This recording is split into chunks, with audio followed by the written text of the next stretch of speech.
Mithraism is of significant importance to Masons, for this early mystery religion contains much that is symbolic of Masonry, and it is quite possible that Mithraism has been a contributing factor to several facets of Masonic wisdom.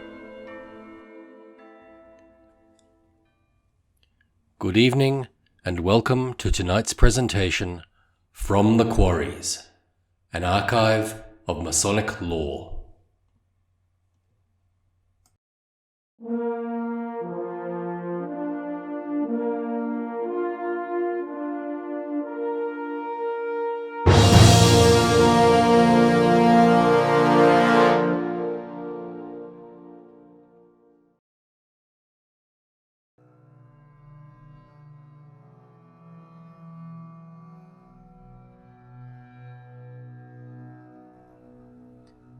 Mithra, the angel of God or heavenly light, as he was known both in the Vedas of India and old Persian documents, was also a warlike and conquering deity. He was special guardian of the great kings, whom they invoked prior to battle and to whom they bound themselves by strong oaths. Mithraism expanded with the conquests of the Persian armies, and, as the mighty Persian war machine spread victoriously through Syria, Chaldea, Galatia, and Asia Minor, the fame and influence of Mithra grew proportionately. Even after the defeat of Darius, the famed Persian ruler and general, Mithraism gained in popular acceptance in opposition to the Hellenizing culture of the Greeks. Mithra was not too highly regarded or accepted in Greece. This lack of popularity was primarily based on the antipathy of the Greeks for the Persians as a result of the early and well-remembered wars. This antipathy, however, was restricted almost exclusively to Greece, for the domain of Mithra by the beginning of the Christian era extended from the Indus River in the east to the Black Sea on the west and north. It was widely accepted in the plateau countries of Asia Minor and came to be recognized by the Romans in the land of Paul's birth as the religion of the Cilician pirates. The Romans, not being of the temperament to countenance for long the bold effrontery of the Cilician pirates, made short work of them. But the cult of Mithra was infectious, and the prisoners and slaves taken by the Romans quickly introduced the cult to the capital city. Thus, Mithraism, which was not widely acknowledged outside the Orient during the Hellenic period, had, by about the beginning of the 2nd century, become known throughout all Italy. The Gospel of Mithra was well established in the city of Rome by the time Paul of Tarsus arrived there. At approximately this same time, there was a general acceptance of Mithra by the army, and homage was paid to him by the soldiers of the 3rd Legion. Contact with those in the Roman provinces throughout Asia Minor had further introduced Mithraism to both Roman citizens and soldiers alike.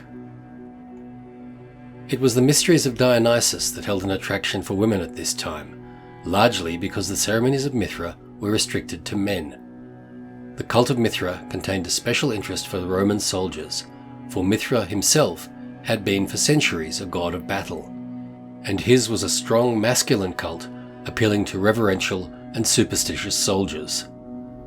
The soldiers required an assurance of divine protection and courage in their constant contact with the foe. As the legions advanced, so did Mithraism. It soon became the recognized religion of the Roman army and spread in 2 centuries to the farthest limits of the Roman Empire. As the Roman legions forced their way into Germany, France, and Britain, they were accompanied by groups of builders or masons who erected bridges, aqueducts, and fortifications as demanded by the soldiers or by the provinces they occupied. It is then possible that the similarity between some aspects of Masonry and Mithra could spring from this source. Little is known of the secret ceremonies of Mithra, and much that we have on the mystery has been deduced from the little factual evidence, and it is not entirely reliable. We are aware, however, that the worship of Mithra was no simple ceremony or initiation. Knowledge of this has been taken from prejudiced Christian sources opposed to the competitive cult of Mithra. They have indicated Mithraism consisted of 7 stages or degrees, ranging from the lowest, the raven, to the highest, the father or pater. Between these two grades were the degrees known as occult, soldier, lion, Persian, and courier of the sun. The initiation ceremonies have been described as beginning somewhat as follows. In the first degree, the initiate wears the mask of the raven, and, enveloped in total darkness, he enters a cavern which is intermittently illuminated by flashes of light representing lightning. In the occult ceremony, he still wears a veil and enters the door into a den of tigers, hyenas, and other simulated wild beasts. The initiate was presented a mask for each degree and conducted through several caverns, in which methods were employed to instill fear and horror. In the seventh cavern, the darkness was changed to light, and the initiate was brought before the chief priest, who was seated on a splendid throne and surrounded by assistant dispensers of the mysteries. He was also subjected to a grim fast, required to swim a raging torrent, and exposed to the solitary terror of the desert wilderness. It is said that he was finally beaten with rods and then buried up to the neck in snow. It is known that the Christian fathers especially delighted in elaborating and condemning these rites, and to expose them as tortures and the 80 punishments, by fire, water, frost, hunger, thirst, and prolonged journeying of increased hardships and severity. The candidates took oaths of binding secrecy and were given an obligation which included sacred words known only to the members of the cult.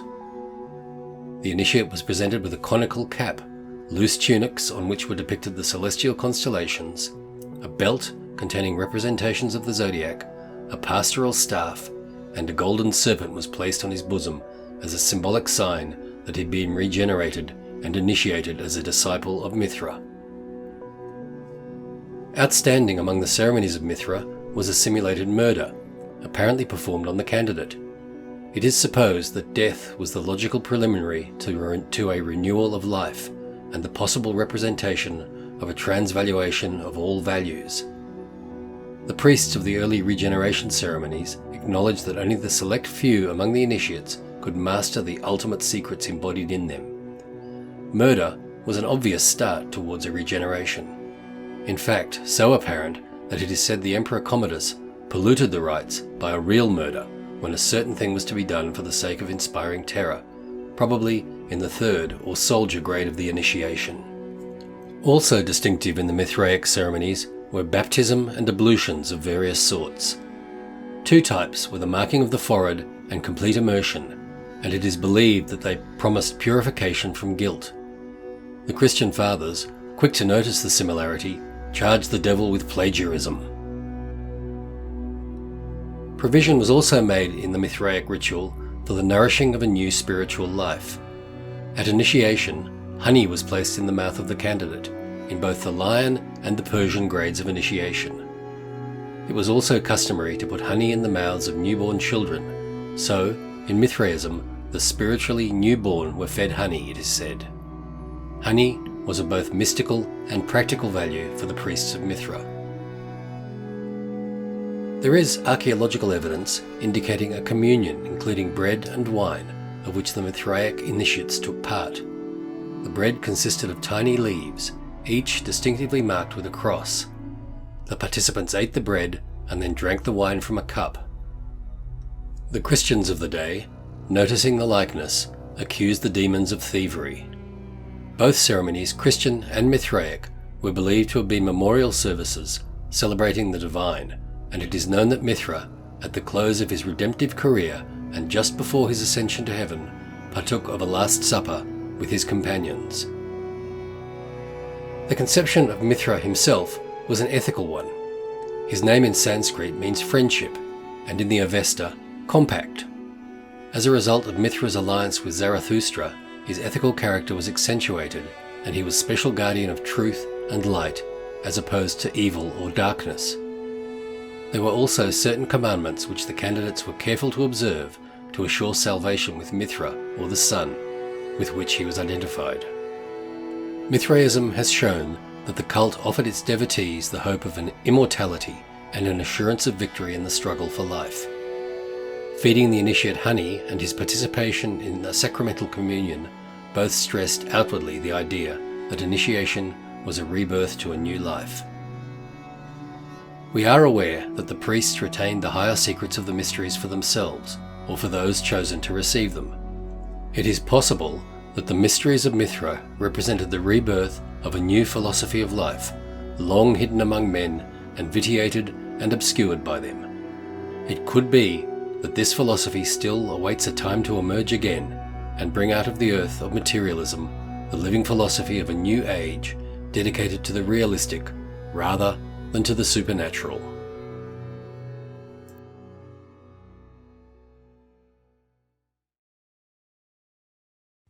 For more Masonic podcasts, videos, music, texts and artwork, visit fromthequarries.com or subscribe to our YouTube, Twitter and Facebook accounts by searching From the Quarries.